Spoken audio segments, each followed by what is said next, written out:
Imagine standing at the height of your power, only to discover that the nobles who swore to protect you are secretly planning to slaughter your own children. On the morning of her coronation, Queen Seraphine believed her dynasty was finally safe, but in the shadows of her palace, her most trusted advisors had already sold her bloodline to assassins. One man alone knew the full horror of the plot, a lowly tailor the queen had never truly seen. With trembling hands, he stitched a secret coded message into the sacred gown she would wear that very day. A message that could save her children's lives, or cost him his own the moment it was discovered. The candle flame flickered low, casting long shadows across the cramped tailor's workshop tucked behind the palace kitchens. Ilarion Voss bent over the magnificent coronation gown spread across his table, his calloused fingers moving with the precision only decades of service could forge. Outside, the night pressed heavy against the narrow window, carrying distant sounds of the palace guard changing shifts. Inside, silence reigned, except for the soft whisper of silver thread passing through silk. He worked without pause, each stitch deliberate, each knot a prayer. The code was not written in words, but in patterns, a sequence of knots and crossings that, when read by the right eyes under lantern light, would reveal the deadly truth. Tonight, the nobles planned to slaughter the entire royal bloodline before the crown even touched the queen's head. And only this gown, worn by Her Majesty herself, could carry the warning where no voice dared speak. Ilarion's hands trembled once as he pulled the thread taut. He paused, breathing through the fear, then continued. How many years had he spent in these shadows, watching her from afar? He remembered the first time he truly saw her, not as the distant sovereign, but as a young princess barely 15, standing in this very room during a fitting. She had laughed at a clumsy apprentice's mistake, a bright, unguarded sound that cut through the usual court stiffness. When her gaze had brushed past him, brief as a butterfly's wing, something inside Ilarion had shifted forever. From that day, he poured his finest work into every hem, every sleeve, every cloak she wore, hoping that in the quiet perfection of his stitches she might feel seen, even if she never knew his name. Years later, during the dark days of the plague that took her husband and nearly claimed her youngest son, Ilarion had worked through fevered nights to craft a mourning gown lined with hidden pockets of healing herbs. He told no one. When the boy recovered, the queen had walked through the courtyard wearing that same gown, her shoulders a little straighter. Ilarion had watched from the servants' archway, heart full, asking nothing in return. Now those same royal children faced blades in the dark. A soft knock at the workshop door made him freeze. He swept a scrap of cloth over the exposed code just as the latch lifted. An old servant woman stepped in, carrying a tray of bread and watered wine. "You still at it, Master Voss?" she whispered, eyes flicking nervously toward the gown. "They say the ceremony's moved up. Dawn, not midday." Ilarion nodded, forcing his voice steady. "It must be perfect." She lingered a moment longer than necessary, then left. He waited until her footsteps faded before uncovering the silk again. The message was nearly complete. Only the final sequence remained. One wrong twist, and the code would read as mere decoration. One moment of hesitation, and the queen would walk into her own execution, wearing the very garment meant to save her. He threaded the silver needle once more, the metal catching the candlelight like a blade. Devotion had always been his quiet companion. Tonight, it had become his only weapon. As the final intricate knot slipped into place, Ilarion leaned back, sweat tracing lines down his weathered face. The gown shimmered with deadly beauty, its secret now locked within every fold. He ran his fingers gently across the silk, the same silk that would soon brush against the queen's skin. Tomorrow she would wear it. Tomorrow the traitors would strike. And only then would she discover that the man she had never truly noticed had just placed her entire bloodline's survival in her hands. Ilarion extinguished the candle, heart pounding in the sudden darkness. The real danger was only beginning. The grand royal chambers glowed with the soft light of 100 beeswax candles, their flames dancing across mirrors and gilded walls. Queen Seraphine stood motionless on the raised dais as her ladies adjusted the heavy layers of silk around her. The coronation gown flowed like liquid moonlight over her slender frame, its silver embroidery catching every flicker of light.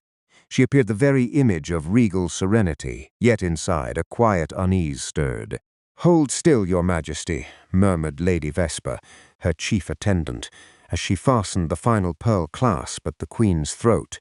"You will outshine every dawn that has ever broken over this realm." Seraphine offered a small, practiced smile, but her eyes remained distant. In the looking-glass, she studied her reflection. The weight of the crown, not yet on her head, but already pressing upon her heart. Her 3 children waited in the adjoining nursery: Elias, the solemn 9-year-old heir, gentle Lyra, 7, and little Prince Rowan, barely 4. They had lost their father to fever 2 winters past. This coronation was meant to secure their future, to silence the whispers of instability that had grown louder in recent months. Yet the palace felt heavier than usual, thick with unspoken things. Across the room, Lord Harlan, one of her most trusted advisers, stood near the window with his hands clasped behind his back. His smile was warm, his bow perfectly executed when she glanced his way. "The people grow restless with anticipation, my queen. They speak of this day as the dawn of a new golden age." Seraphine nodded gratefully. Lord Harlan had been a steady hand since her husband's death, guiding her through treacherous council meetings and offering counsel when grief clouded her mind. Several other nobles lingered nearby: Countess Mirelle with her sharp cheekbones and softer words, Baron Thorn whose laughter always filled the room. They chatted lightly, praising the gown's exquisite craftsmanship, commenting on how perfectly the silver threads seemed to tell a story of their own. None of them knew she had barely slept. Whispers had reached her of discontent among certain houses, old grudges resurfacing. But betrayal? From these faces? Impossible. They had sworn oaths. They had held her children when they were babes.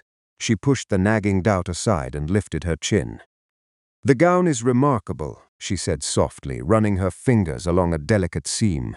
For a fleeting moment, something in the embroidery caught her eye, an unusual pattern, almost like letters half-formed. She blinked, and it vanished into ornamental beauty. "The tailor has outdone himself once again." Lady Vesper leaned closer.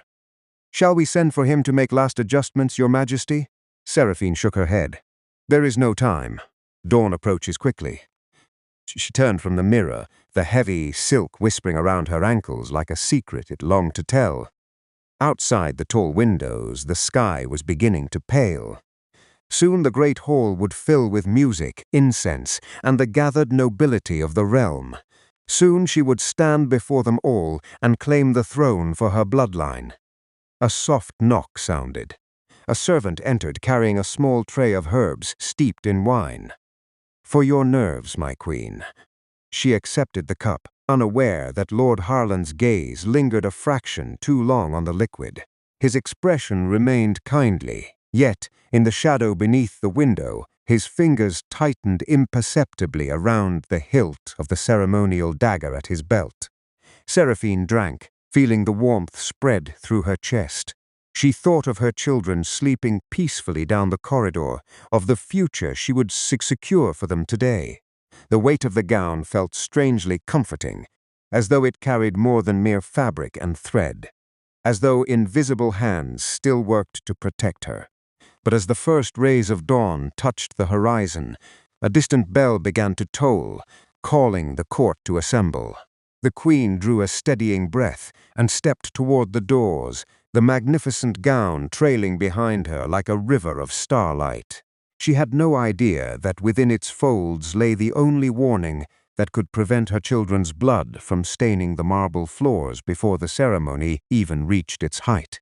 And the man who had placed that warning there was already risking his life to ensure it reached her in time. in the damp underbelly of the palace, far beneath the gilded halls where the coronation preparations hummed, a different kind of ceremony unfolded.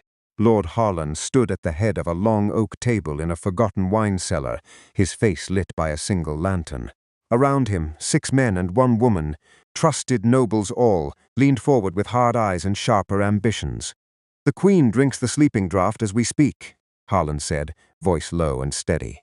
"By the time she reaches the great hall, her movements will be slowed just enough. When the trumpets sound for the crowning, we strike.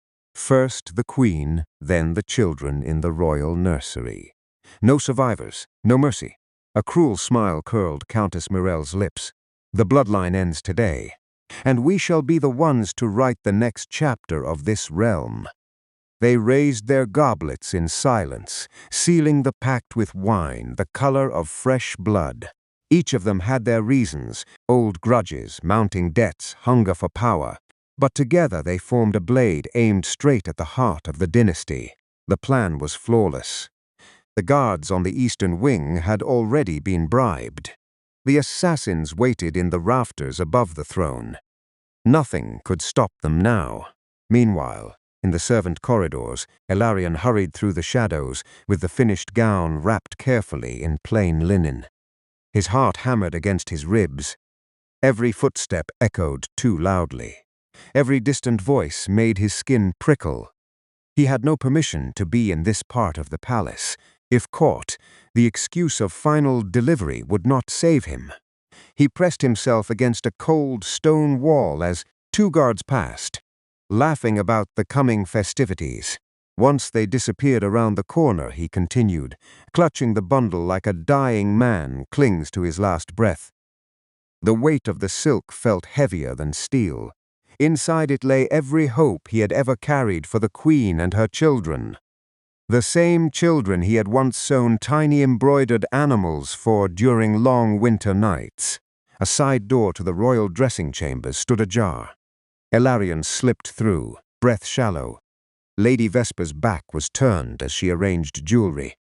With the swiftness of someone who had spent a lifetime moving unseen, he laid the gown across the velvet settee, arranging its folds so the hidden message would catch the light at the right angle. His fingers brushed the silk one final time. "Please see it," he begged silently. "Please understand before it's too late." He turned to leave and froze. Heavy footsteps approached from the main corridor. Voices. One of them belonged to Baron Thorn, one of the conspirators. Panic surged through Ilarion. There was nowhere to hide. The tall wardrobe offered the only shelter. He squeezed inside just as the door to the chamber swung open. Through a narrow crack in the wood, he watched Baron Thorn enter with 2 armed men. "The gown has arrived," Thorn said, eyeing the silk with satisfaction. "Make sure she wears this one." Harlan insists. Ilarion's blood turned to ice. They knew about the gown, but not its secret. Not yet. One of the men stepped closer, reaching out to inspect the embroidery. His fingers hovered dangerously close to the coded section. Ilarion held his breath, pressed tight between hanging cloaks, sweat sliding down his temples. If they discovered the message now, everything would end before it began. The Queen would never know. Her children would die. The man's hand brushed the silk, then pulled back. "Pretty enough," he grunted. "Let's go. We have positions to take." As the door closed behind them, Ilarion sagged against the wardrobe wall, legs shaking. He had delivered the warning, but the palace was now crawling with killers who believed the day was already theirs. Outside, the coronation bells began to ring louder, calling the court to assemble. The Queen would soon enter the great hall, wearing his message against her skin. And Ilarion knew the next hour would decide whether his devotion saved the realm or died with it in a river of royal blood. Queen Seraphine stepped back into the royal dressing chamber, the air thick with the scent of lavender and rosewater. The coronation bells rang louder now, their deep tones vibrating through the stone walls and into her bones. Time was slipping away. Lady Vesper lifted the magnificent gown from the settee with reverent hands. "It has been delivered, Your Majesty. The tailor must have worked through the night." Seraphine allowed the ladies to help her out of her mourning robe and into the heavy silk. The fabric settled over her like a second skin, cool at first, then warming to her body heat. As they fastened the clasps along her back, she ran her fingers slowly down the bodice, tracing the intricate silver embroidery. There it was again, that strange pattern she had noticed earlier. Not random swirls, but something almost deliberate. Tiny knots clustered in precise sequences, like words half hidden in a forgotten language. She tilted her head, catching the light at a different angle. For one heartbeat, the stitches seemed to form letters. A warning. No, that was impossible. Just the fancy of a tired mind and an overly skilled tailor. "It is beautiful," she murmured, though a faint unease curled in her stomach. "Almost too beautiful, as if it carries secrets." Lady Vesper laughed softly. "Only the secrets of perfect craftsmanship, my queen. The man is a genius with thread." Seraphine turned toward the tall mirror. The gown shimmered with every movement, silver threads flashing like distant stars. It felt strangely protective, almost alive against her skin. She thought of her children waiting in the royal gallery, dressed in their finest clothes, their small faces bright with excitement and nerves. This day was for them, for their safety, for their future. A soft knock sounded. A junior maid entered, carrying another gown, an older, simpler robe of deep crimson and gold that Seraphine had worn at her wedding. "Lord Harlan suggested this as an alternative, Your Majesty," the maid said with a curtsy. "He mentioned the new gown might feel too heavy for such a long ceremony." Seraphine's fingers paused on the silver embroidery. The crimson robe was lighter, familiar, comforting. For a moment she considered changing. It would be simpler, safer, perhaps. No strange patterns to unsettle her, just the weight of memory instead of mystery. She reached out and touched the crimson silk. At that exact moment, a sharp cry echoed from the corridor. One of the royal hounds howling in distress. The sound sliced through her like a blade. Her youngest, Rowan, loved that dog. The noise felt like an omen, a warning she could not name. Seraphine withdrew her hand from the crimson gown as if burned. "No," she said firmly. "I will wear this one. The silver speaks of new beginnings." Lady Vesper smiled with relief and resumed fastening the final clasps. The queen stood taller, the weight of the silk now feeling like armor rather than burden. Yet deep inside, that quiet unease remained, whispering that something was wrong, terribly wrong, on this day that should have been perfect. As the great doors opened and the procession formed, Queen Seraphine stepped forward into the hallway, the gown trailing behind her like liquid starlight. The coded message pressed gently against her body with every step, its hidden plea growing more urgent. She had no idea that in the great hall ahead, assassins waited in the rafters with poisoned arrows and silent blades. And the only thing standing between her children and slaughter was the quiet work of a man she had never truly noticed. The coronation had begun. The great hall of the palace shimmered under a sea of chandeliers and expectant faces. Trumpets sounded in triumphant bursts as Queen Seraphine entered, the silver coronation gown flowing around her like captured starlight. A collective gasp rose from the assembled nobility. She looked every inch the sovereign, graceful, radiant, untouchable, yet beneath the splendor, tension coiled in her chest. The coded embroidery brushed against her skin with every step, almost alive, as though trying to speak. She lifted her chin higher and walked the long aisle between rows of nobles, their eyes gleaming with what she hoped was loyalty.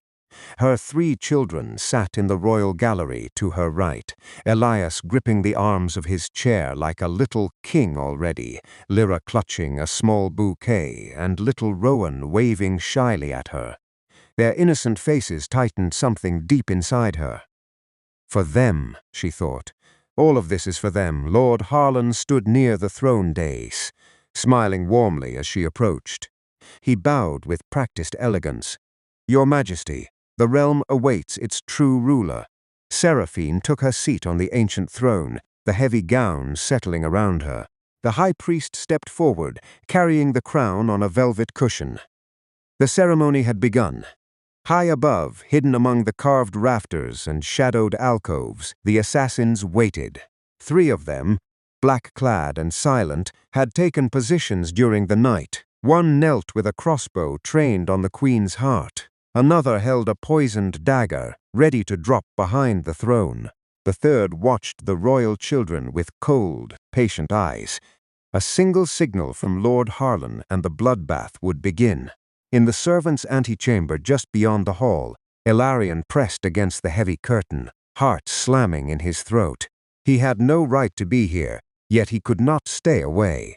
Through a narrow gap he watched the queen, his creation wrapped around her like a final prayer. Had she seen the message? Had the silver threads caught her eye in the right light? He could only wait, every second stretching into agony. The high priest raised the crown. "By the grace of the realm and the blood of your ancestors, I crown thee." A soft cough from the crowd made Seraphine glance sideways. Baron Thorn stood unusually close to the royal gallery, his hand resting on the hilt of his ceremonial sword. Countess Mirel smiled up at her, but the smile did not reach her eyes. Something felt terribly wrong. The unease she had felt earlier returned tenfold, crawling across her skin like ice. She shifted in the throne, and the gown's embroidery pressed firmly against her ribs. In the shifting candlelight, the pattern seemed to rearrange itself. For one terrifying heartbeat, the stitches formed clear shapes. Letters, words, a desperate warning. "Assassins among you. Harlan. Strike at crowning. Save the children." Seraphine's breath caught sharply. Her fingers tightened on the arms of the throne. She looked again at Lord Harlan, who now watched her with an intensity that chilled her blood. His kind eyes suddenly appeared as black as the grave. The high priest lifted the crown higher. The moment was seconds away. Ilarion, still hidden behind the curtain, saw the exact instant the queen's expression changed. Her eyes widened. Her hand moved instinctively toward her children. The assassins in the rafters adjusted their aim. And in that frozen heartbeat, the entire fate of the royal bloodline hung by the thinnest silver thread. Queen Seraphine's heart slammed against her ribs like a war drum. The words hidden in the silver embroidery burned against her skin, no longer a half-seen fancy, but a clear, desperate warning. Assassins. Harlan. The children. Time seemed to slow. The high priest's hands were still lifting the crown, the golden circlet catching the light only inches above her head. In the gallery, her children watched with shining eyes, completely unaware of the blades aimed at their young throats. She could not scream. She could not run. One wrong move and the assassins hidden in the rafters would loose their arrows. Instead, with the calm that only a mother protecting her bloodline can summon, Seraphine raised her right hand, as though adjusting the heavy sleeve of her gown. Her fingers found the exact sequence of knots Ilarion had so carefully placed. She gave a single, deliberate tug. A soft, almost musical whisper rippled through the silk. The hidden threads released. Suddenly, the entire front of the coronation gown shimmered and shifted. Tiny silver stitches that had appeared purely decorative now rearranged themselves before the entire court, forming glowing letters that caught the chandelier light like living fire. Harlan and the nobles betray you. Assassins in the rafters. Protect the children. Gasps exploded across the great hall. Nobles recoiled. The high priest froze, crown still raised. Lord Harlan's face drained of all color. For one breathtaking moment, the entire realm saw the message blazing across their queen's body in silver script. "Guards!" Seraphine cried, rising from the throne with the gown still blazing its warning. "Seize Lord Harlan! Archers in the rafters! Now!" Chaos erupted. Harlan lunged forward, drawing the dagger hidden beneath his ceremonial robe. "Kill them all!" he roared. Arrows whistled down from above. One struck the throne where Seraphine had been seated only seconds earlier, splintering the ancient wood. Another grazed a guard's shoulder as royal soldiers surged into action. Screams filled the hall. Nobles scrambled over one another, some reaching for weapons, others fleeing toward the doors. Seraphine moved like a storm. She snatched the crown from the stunned priest's hands and slammed it onto her own head, declaring herself in front of every witness. Then she ran toward the royal gallery, the glowing gown streaming behind her like a battle banner. "Elias, Lyra, Rowan!" she shouted, gathering her children into her arms. Little Rowan buried his face in the silver silk, sobbing. She could feel the Kadud message still warm against her body, as though the gown itself were alive and fighting with her. From his hiding place behind the curtain, Elarion watched with his heart in his throat. Tears stung his eyes.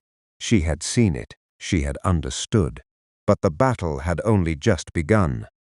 Baron Thorn was already cutting down a guard near the children. Countess Mirelle screamed orders to the assassins still dropping from the rafters. Steel clashed against steel as loyal guards fought the traitors in the middle of the hall. Blood splattered across the white marble floor. Seraphine shielded her children with her own body, the magnificent gown now torn and stained, yet still shining with its final secret. In that moment of pure terror and defiance, she looked toward the servants' entrance and locked eyes with a lone figure half hidden in the shadows. Ilarion. The man she had barely noticed in 20 years of service stood there, breathing hard, eyes fierce with desperate loyalty. The queen's lips moved in silent recognition just as another arrow whistled toward her unprotected back. The arrow screamed through the air. Queen Seraphine spun at the last instant, shielding her children with her body. The silver gown flared like a banner as the shaft buried itself in the heavy folds instead of her spine. The impact drove her to one knee, but she did not fall. The coded message still shimmered faintly across her chest, now torn and blood-flecked, yet refusing to die. "Traitors!" she roared, voice ringing above the screams. "You would murder children in their mother's arms." The great hall had become a battlefield. Lord Harlan's face twisted with fury as he realized the impossible had happened. His perfect plan lay exposed by silver thread. "The Tailor!" he bellowed, pointing toward the shadows where Elarion stood. "That worthless worm betrayed us! Find him! Kill him!" Panic rippled through the conspirators. Countess Mirelle's elegant mask shattered as she snatched a fallen sword and screamed at the remaining assassins dropping from the rafters. Baron Thorn, eyes wild, charged toward the royal gallery, hacking at any guard who stood in his path. Blood sprayed across marble that had only moments ago gleamed pristine white. Elarion's blood ran cold. He had been seen. 2 armed men broke away from the fighting and sprinted straight toward him. He turned and ran deeper into the servant passages, heart thundering. Behind him came the crash of overturned benches and the clash of steel. Shouts and screams blended into a nightmare chorus. In the hall, Queen Seraphine pressed her children behind a marble pillar.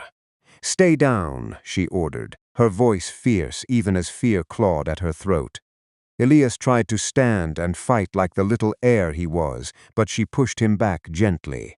The gown, once a masterpiece, now hung in tatters, yet its message had done its work. Loyal guards were pouring in from every entrance, alerted by the blazing warning. Harlan fought like a cornered wolf, cutting down one of his own men who tried to surrender. "This is not over," he snarled, eyes locked on the queen. "Your bloodline ends today." An arrow whistled past Seraphine's cheek, slicing a thin line of red. She felt the sting but did not flinch.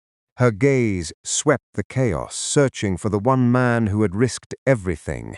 She caught another glimpse of Elarion as he dodged through the side entrance, pursued by Harlan's killers. Their eyes met again across the madness, his filled with terror, hers with sudden, piercing gratitude.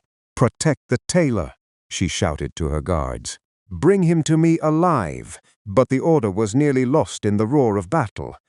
Elarion stumbled through the narrow corridor, lungs burning. A blade whistled past his ear, embedding in the wooden door beside him. He slammed the door shut and threw the bolt, buying himself seconds. His hands, those same hands that had stitched salvation, shook violently as he searched for a way out. Back in the hall, Countess Mirelle lunged toward the royal children with a dagger raised. One of the Queen's loyal guards tackled her to the ground, but not before she screamed, "The tailor will die screaming for what he's done." Steel rang. Bodies fell. The marble floor grew slick with blood. Queen Seraphine stood tall amid the violence, crown slightly askew, torn silver gown still glowing with the last remnants of Ilarion's message. Her children clung to her, sobbing. She had saved them for now. But as she watched Harlan cut his way closer, she realized the true cost was still unfolding. The man who had given everything was being hunted through the palace like an animal. And if they caught him before she could reach him, the savior of the royal bloodline would pay with his life. The fighting had spilled into the outer corridors when they finally caught him. Two of Harlan's men dragged Ilarion back into the great hall by his arms, his feet barely touching the blood-slick marble. His left cheek was split open, and a deep gash burned across his ribs where a blade had caught him. Still, he kept his head high, even as pain blurred his vision. "Bring him here," Lord Harlan shouted, voice raw with triumph. He stood only yards from the Queen, surrounded by the last of his desperate fighters. The guards shoved Ilarion forward. He stumbled and dropped to his knees directly before Queen Seraphine. Her torn silver gown still clung to her, now stained crimson in places, yet she stood like a goddess of war. Children huddled behind her, crown gleaming on her head. For the first time in 20 years, she truly looked at him. "You," she whispered, eyes wide with recognition and disbelief. "The tailor." Harlan laughed bitterly. "Yes, Your Majesty. Your invisible little worm, the one who ruined everything with his needle and thread." He pressed the tip of his sword against Ilarion's throat. "Speak quickly. Tailor, tell her how you spied on us. Tell her why a nothing like you thought he could interfere with the future of this realm." The hall had grown quieter. The remaining traitors and loyal guards stood locked in a tense standoff, weapons raised, waiting for the next spark. Ilarion lifted his gaze to meet the Queen's. Blood trickled from his mouth, but his voice was steady. "I have served you since you were a girl of 15, Your Majesty. Every stitch I ever placed in your gowns was made with care, and with love I was never worthy to speak aloud." His breath hitched. "2 nights ago, I overheard Lord Harlan and the others planning your death, planning to slaughter your children in their beds. No one would have listened to a lowly tailor, so I stitched the warning into the only thing I knew would stay close to you." He looked at the torn, bloodied gown. "I knew the risk. I knew if I was caught, I would die. But I could not let them take you, or your children." A heavy silence fell. Little Rowan peeked out from behind his mother and pointed at Ilarion. "Mama, he made your pretty dress." Seraphine's eyes shimmered with unshed tears. She stepped closer, the silver threads of the gown catching the light one final time. For a heartbeat, the coded message flickered again across the torn fabric, as if refusing to fade. Harlan's face twisted with rage. "Lies! He's a traitor who—" "Enough," the Queen cut him off, voice like ice. She raised her hand. "This man saved my bloodline. He risked everything, while those who swore loyalty to me sharpened their knives behind my back." She looked down at Ilarion, her expression softening in a way no one in court had ever seen. "What is your name?" "Ilarion Voss, Your Majesty." She spoke it gently, as though tasting the name for the first time. "Rise." He tried, but pain made him sway. Before he could fall, Queen Seraphine herself caught his arm, steadying the man who had once been invisible to her. Harlan saw his last chance slipping away. With a savage cry, he lunged forward, sword raised to strike Ilarion down where he stood. Steel flashed. The Queen's loyal guards surged forward, but it was already too late to stop the final desperate blow. Ilarion closed his eyes, ready to pay the price for his devotion. Steel rang inches from Ilarion's face. One of the Queen's loyal guards threw himself forward, slamming into Harlan with his shield. The traitor's sword sparked against the marble instead of flesh. In the same heartbeat, 3 more guards surged in, swords flashing. Harlan roared in fury, fighting like a cornered beast, but the tide had turned completely. The remaining conspirators fell one by one. Countess Mirel was disarmed and forced to her knees. Baron Thorn tried to flee and was cut down at the doorway. The last assassins dropped from the rafters, only to meet a wall of royal spears. Within minutes, the great hall fell silent except for the heavy breathing of victors and the soft sobs of the royal children. Lord Harlan was the last to drop. He sank to his knees before the Queen, blood running from a wound in his side, his face twisted with hatred and disbelief. "You would trust a servant over your own nobles," he spat. Queen Seraphine looked down at him with icy contempt. "I would trust the man who risked his life for my children over any noble who plotted to slaughter them." She turned away from Harlan as the guards dragged him off. The entire court watched in stunned silence as she approached Ilarion once more. He stood unsteadily, blood staining his simple tunic, his hands, the hands that had saved them all, trembling at his sides. Seraphine reached out and gently took those hands in hers. The gesture sent a ripple of astonishment through the nobles. "Ilarion Voss," she said, her voice carrying across the hall, warm and clear. "For 20 years you served me in silence.